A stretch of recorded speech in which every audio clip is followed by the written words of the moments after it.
Stockport has a wealth of ghost stories, and I'm indebted to thepeculiarpath.co.uk for its detailed descriptions.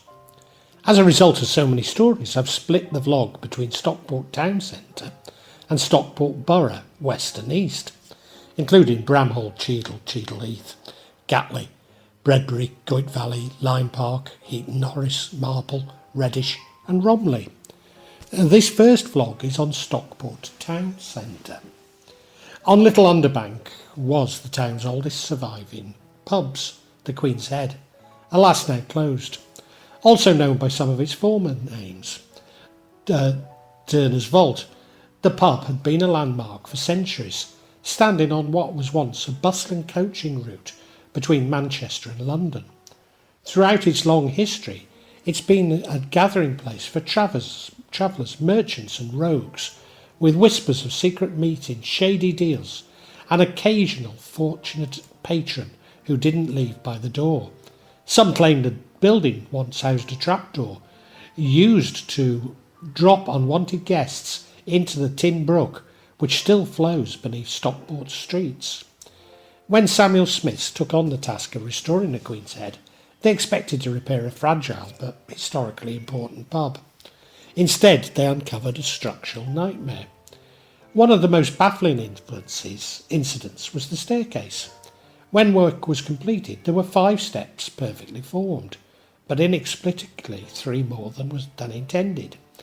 The layout of the gentlemen's toilet had been double-checked, yet when the pipes were installed, they stopped short of their intended destination, as though the dimensions had shifted beneath the builder's feet. The haunted room, a space whose origins are uncertain, had long been regarded as a place where people feel uneasy. Some believe it was used for early Masonic meetings, whilst others suggest it was a hideaway for illicit dealings. Whatever the truth, strange sounds and an unshakable sense of being watched have been reported there for years. Beneath the building, cellars cut into Stockport sandstone connect the network of underground tunnels. Though little more than a rumour, some say these tunnels once led to Bramhall Hall and Lyme Hall, though no complete map has ever been found. Personally, I believe the reason is less fanciful, and that they were simply a futile attempt to escape Stockport. The vaults too hold their own mysteries. Some were discovered bricked up, with no records of what lies within them.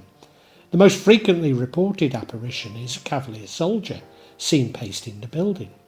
In 1995, actor Bill Pilkington, best known for his role in Z Cars, spent the night at the Queen's Head to raise money for charity. He later claimed to have seen the Cavalier appear for 5 seconds before vanishing into thin air. But this is only one of many alleged hauntings, and some of the others are a little dubious. Amongst the pub's other supposed guests are a headless pirate whose presence in Stockport remains unexplained, as is his missing head. Queen Anne, despite having no known connections to Stockport, and presumably better places to haunt. Charles Dickens, who did visit Stockport, but likely only in his lifetime, and not thereafter.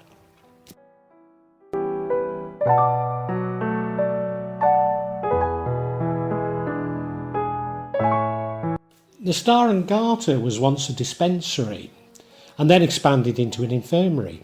A young boy murdered nearby in 1861, George, is still said to play with living children. The Thatched House, now closed. Lurking in the cellar, a female shade is said to horrify anyone who encounters her. Another ghost, Dr. James Briscoe, is said to sit at the bar. The doctor set the building up as the town's first infirmary. The White Lion pub is said to have paranormal activity, with reports of noises and feeling a presence in the basement. A DJ reported feeling someone slap the back of his head, although there was no one close by. Reporting it to the landlady, he was told that other DJs had had similar stories. General Manager Mark Chalmers said, "When you're alone in the basement, that's when the hocus pocus bit happens. The air changes, there are very strange noises. You just know that you're not alone." From sightings of a woman who allegedly died in a suicide upstairs, to doors slamming without explanation, and things that goes bump in the night, Mark says that the pub's haunted history has become a real talking point for punters, some even requesting to hold summonsing on site.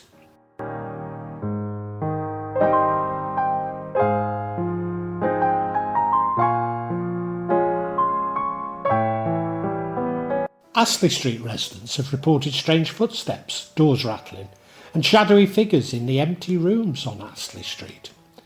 A private flat in central Stockport, between 2016 and 2019, people who lived in this flat had several experiences. One person heard a man whisper, "Open the window," close to their ear, leaving them terrified. Another person fell down the stairs, convinced they'd been pushed by small hands. EVP picked up voices of a teenage boy. Built in 1868, the imposing Masonic Guildhall hides more than just Freemason secrets and aprons. Used as a wartime shelter and now a site for organised ghost hunts, it plays host to unexplained phenomena, a formally dressed figure glimpsed in doorways, children's laughter near a cloakroom, and a persistent knocking with no source.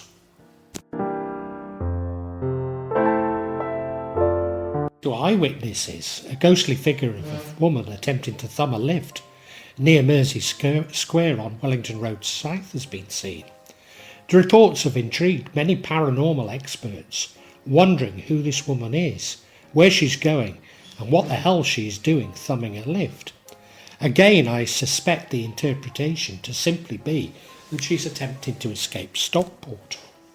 The story, which features in a book called Supernatural Stockport by Martin Hills, says that on one occasion a biker picked up the woman and gave her a lift home to Hazel Grove, but when he dropped her off she simply vanished into thin air. The biker then knocked on the door and a couple answered. They said that their daughter had died in a crash on Wellington Road years later. Sorry, that should be years earlier, of course. Harold Smith recalled his early 1990s run-in with a hitchhiker, saying, "As I came down the long hill, I saw a figure on the left-hand pavement. She was slim with dark, straight shoulder-length hair, wearing a short jacket and trousers and holding a helmet. As I approached, she walked to the curb and stuck her thumb out. People don't usually thumb lifts from motorcyclists. When I stopped in the lay-by and looked back over my shoulder, I couldn't see her anymore. I waited, revved the engine, but gave up and rode home. The whole thing was very strange." In 1974, Brian Mohan was driving his cab on the A6 through Great Moor when an elderly woman suddenly appeared, sitting on the back seat. She was expressionless, dressed in black with a white blouse and black bow. The driver then pulled over and turned to ask the woman how she got in his cab, only to find that she'd disappeared. Of a Stockport bus said to be haunted have surfaced for years. Now resided in the Museum of Transport in Manchester and mentioned in my vlog on North Manchester Ghosts. The number 321 began its life in the early 1950s and is said to have continued in service up until the late 60s. Strange sightings have alleged to have been seen on the bus, including a small boy wearing 1950s style clothing. Although even today that's hardly unusual in Stockport. When the bus was bought by a group of transport enthusiasts, they were said to have been baffled by its excellent condition and relatively low mileage. They said that their research discovered it had spent much of the time parked in the station after bus crews were reportedly reluctant to take it out due to believing it to be haunted. Further digging into its history is said to have revealed the bus had been involved in an accident in Reddish in the mid-50s, in which a small boy was knocked down and killed.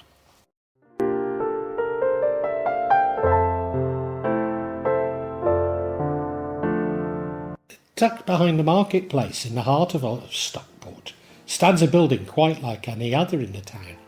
Staircase House, a timber-framed merchant's residence, dating back to 1460, is the oldest surviving home in the borough. Its quiet presence easily overlooked behind a later brick facade. But for those who step inside, the illusion of ordinary life gives way to something far older. At the centre of it all lies the staircase. Installed in 1618, its intricately carved Jacobean-style newel staircase is so rare that there are only two others like it in England. It rises through the building like a spine, anchoring both its architectural heart and, if stories are to believe, its spectral life. For decades, perhaps longer, Staircase House has been associated with unexplained sounds, fleeting apparitions and ghostly encounters. Wherever one sees it as a portal, a stage, or a remnant of what came before, it remains one of Stockport's most intriguing haunted landmarks. Much of what we know about the house's haunted reputation comes from its time as the Staircase Cafe during the mid-20th century. In the 1950s and 60s, the house was run by Miss Enid Millwood, who took a practical but open-minded approach to disturbances that began not long after she acquired the building. Her story begins with discovery. In 1955, workmen redecorating the dining room uncovered a long-concealed extension to the Jacobean staircase, leading to 3 upper rooms that had been hidden and untouched for generations. Once revealed, those rooms seemed to stare something.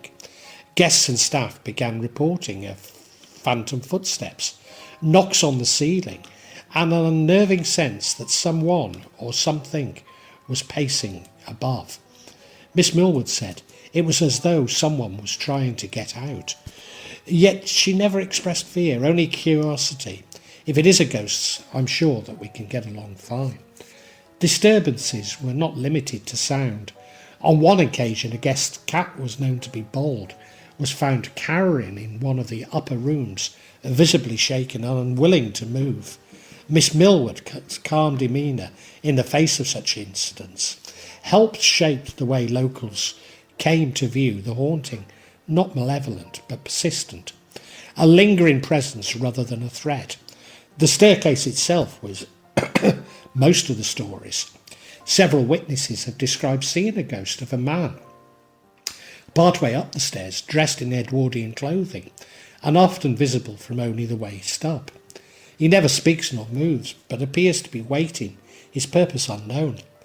That he's seen so frequently on the stairs has led some to suggest a residual haunting, a moment replaying itself, unchanging through the years.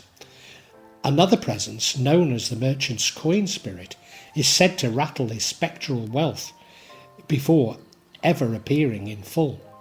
One local theory claims he is a jilted lover, returning externally to the place that he once met or expected to meet someone who never arrived. Another account tells of a young couple who used to meet in secret at the cafe, and that perhaps the gentleman ghost is a remnant of that story, still keeping his silent vigil.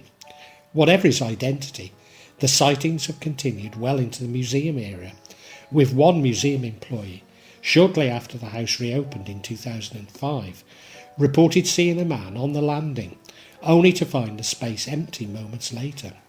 Further sightings have been made leaving the house at night, drifting along the pavement in the direction of nearby St Mary's Church. Whether these are the same ghost or 2 different entities is uncertain, but the stories, passed quietly from one generation to the next, show no signs of fading. Rediscovered rooms weren't the only surprise uncovered during the cafe's tenure. At one point, a workman found a small cupboard halfway up the staircase, nearly invisible when closed, its carved door blending seamlessly with the surrounding woodwork. Inside were several stone jars, left undisturbed for over a century. Some believe that this cupboard may once have served as a priest hall, a secret compartment used to hide Jesuit clergy during the Reformation, when the persecution of Catholic priests was widespread. If true, it would place the Staircase House amongst the small group of English properties that bear physical traces of those troubled years. The house was already known to have historic links to the Shawcross family, who occupied it from early 1600 and were known royalists during the time of religious and political division. Disaster struck in 1995 when a fire tore through the upper levels of the house. With the damage so extensive, many feared the staircased house would be demolished. But public outcry was fierce, and Stockport Metropolitan Borough Council stepped in, securing a £2.4 million grant from the Heritage Lottery Fund to restore the house. A decade of conservation followed. When the museum finally opened to the public in 2005, the past stirred again. Within weeks, staff began reporting the familiar sounds: footsteps on empty floors, unexplained knocks, and shadowy figures glimpsed in side rooms.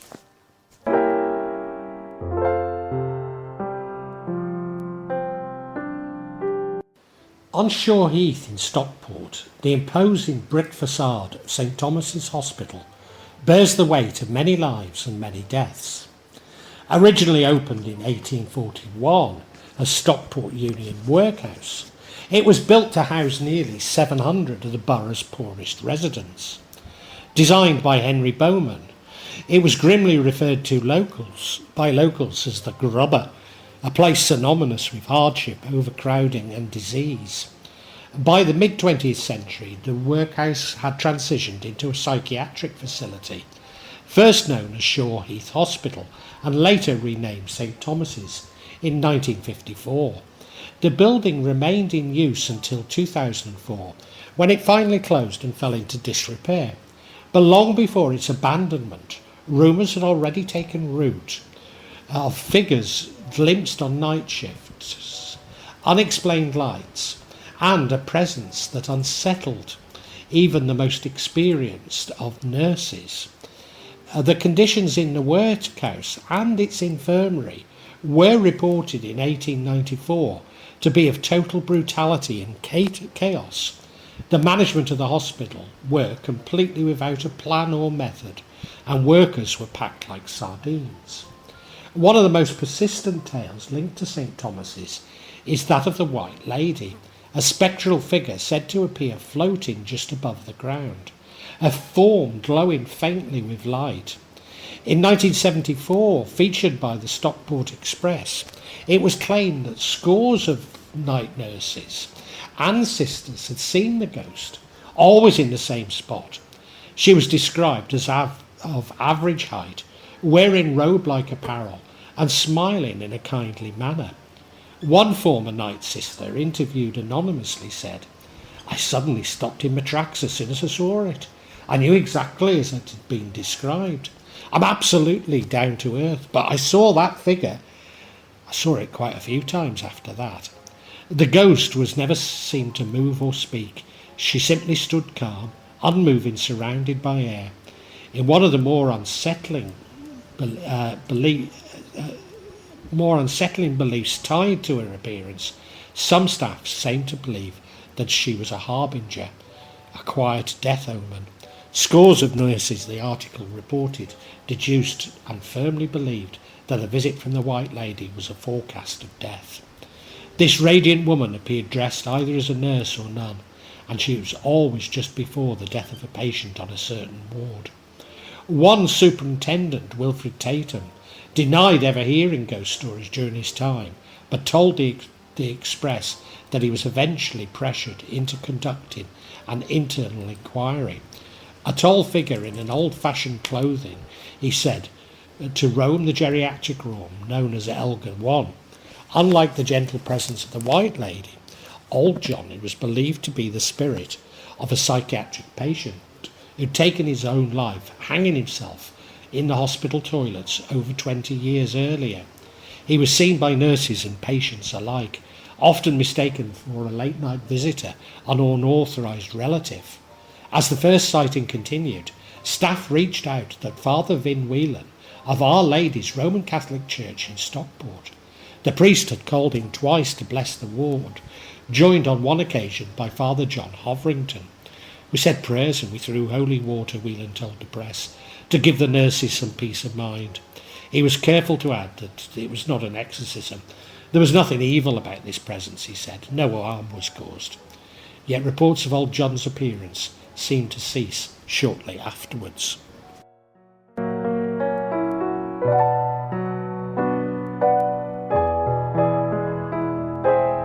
I can remember my first visit to Stockport, which would have been in 1980, and was struck by how it was a town of mills. Maybe there still are plenty, but with redevelopment they're less dominant. I would have passed through the train station many times previously, even changed there to and from the Staley Bridge link to Yorkshire and the North East. So I must have seen the Weir Mill. Hallam Mill between Davenport and Shaw Heath opened in 1859. This storied building is rife with rumours, from disembodied laughter through to ghastly apparitions. The mill was founded by Ephraim Hallam, who was born on Hope's Car in 1812. Hallam initially worked as a chemist, but in his 20s he set up a cotton business on Higher Hillgate. With the presumably substantial proceeds, Hallam set up on the mill on the site by Bramall Lane. And Mr. Hallam himself is is one of the apparitions who is said to wander the building still. He is said to be calm and not sinister. More famous hauntings of two former employees who died in 1871 when part of the mill roof collapsed. They were known as McDermott and Pownell, or is it Hawkridge? Another man, George Owen, was injured in the same incident and is believed to have died later as a result. In an eerie echo of this accident, locals have reported the sounds of bangs and explosions from the building, followed by shouts and the sound of heavy footsteps. A Weir Mill dating back to 1790, this mill has seen accidents, suicides, murders and even occult practices. There are spirits of friendly, benevolent children and something darker and more malevolent that lurks within the maze.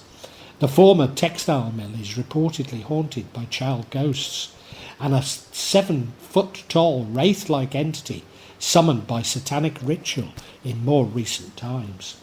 People have reported feeling pushed, being touched and hearing footsteps when no one was present. Auditory phenomenon, unexplained noises, footsteps and EVP, including a voice saying F off, have been reported.